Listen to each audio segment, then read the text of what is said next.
Hello' everyone. যোৱা ভিডিঅ'ত আমি আলোচনা কৰিছিলোঁ কগনিটিভ ডেভেলপমেণ্ট থিয়ৰীৰ কনচেপ্টৰ বিষয়ে। আজি আমি আলোচনা কৰিব ওলাইছোঁ ইয়াৰ ষ্টেজেছৰ বিষয়ে। জিন পিয়াজেটে কগনিটিভ ডেভেলপমেণ্ট থিয়ৰীক 4টা ষ্টেজত ভাগ কৰিছে। সেইকেইটা হ'ল চেঞ্চৰি মটৰ ষ্টেজ, জন্মৰ পৰা 2 বছৰলৈ, প্ৰি অপাৰেশ্যনেল ষ্টেজ 2ৰ পৰা 7 বছৰলৈ, কনক্ৰিট অপাৰেশ্যনেল ষ্টেজ 7ৰ পৰা 11 বছৰলৈ আৰু ফৰ্মেল অপাৰেশ্যনেল ষ্টেজ 11ৰ পৰা 15 বছৰলৈ। যদি আমি চেঞ্চৰি মটৰ ষ্টেজৰ বিষয়ে আলোচনা কৰিব যাওঁ, ইয়াৰ কেৰেক্টাৰিষ্টিক্সসমূহ হ'ল ডিফাৰ্ড ইমিটেশ্যন, শিশুসকলে এই ষ্টেজত ডাঙৰক ইমিটেট কৰা আৰম্ভ কৰে। গ'ল ডাইৰেক্টেড বিহেভিয়াৰ, যদি কোনো এটা বস্তু দেখা পায় সেইটো হাতেৰে চুবলৈ বা পাবলৈ চেষ্টা কৰে।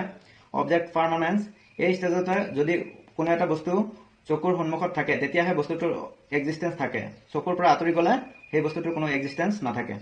চেন্স বেছড হয়, তেওঁলোকে সেইটো ষ্টেজতে পঞ্চেন্দ্ৰিয়ৰ দ্বাৰা এক্টিভিটিছসমূহ কৰা আৰম্ভ কৰে, চেন্স কৰে।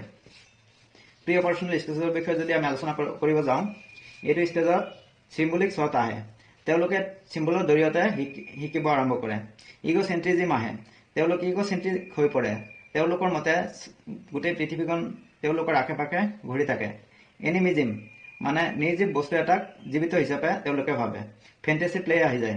ইৰিভাৰ্চিবিলিটি, যেনেকৈ 1ৰ পৰা 10লৈতো গুণিব পাৰে কিন্তু 10ৰ পৰা 1লৈ গুণিব নোৱাৰে। লেক অফ চেন্ট্ৰেশ্যন, তেওঁলোকে এটা পইণ্টত কনচেনট্ৰেট কৰিব নোৱাৰে। যদি আমি কনক্ৰিট অপাৰেশ্যনেল ষ্টেজৰ বিষয়ে আলোচনা কৰিব যাওঁ, এই ষ্টেজত 3টা অপাৰেশ্যনত দেখা যায়: কনজাৰ্ভেশ্যন, ক্লাছিফিকেশ্যন আৰু চেৰিয়েশ্যন।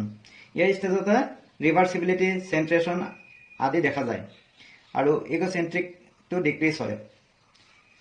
আৰু যদি ফৰ্মেল অপাৰেশ্যনেল ষ্টেজৰ বিষয়ে আলোচনা কৰিব যাওঁ, এই ষ্টেজত এবষ্ট্ৰেক্ট থিংকিং আহি যায়, হাইপথেটিকেল মেথমেটিকেল ৰিজনিং আহি যায়। এইটোৱে হ'ল ফাইনেল ষ্টেজ কগনিটিভ ডেভেলপমেণ্ট থিয়ৰীৰ। নেক্সট ভিডিঅ'ত আমি কোলবাৰ্গছ মডেল ডেভেলপমেণ্ট থিয়ৰীৰ বিষয়ে আলোচনা কৰিম। ধন্যবাদ।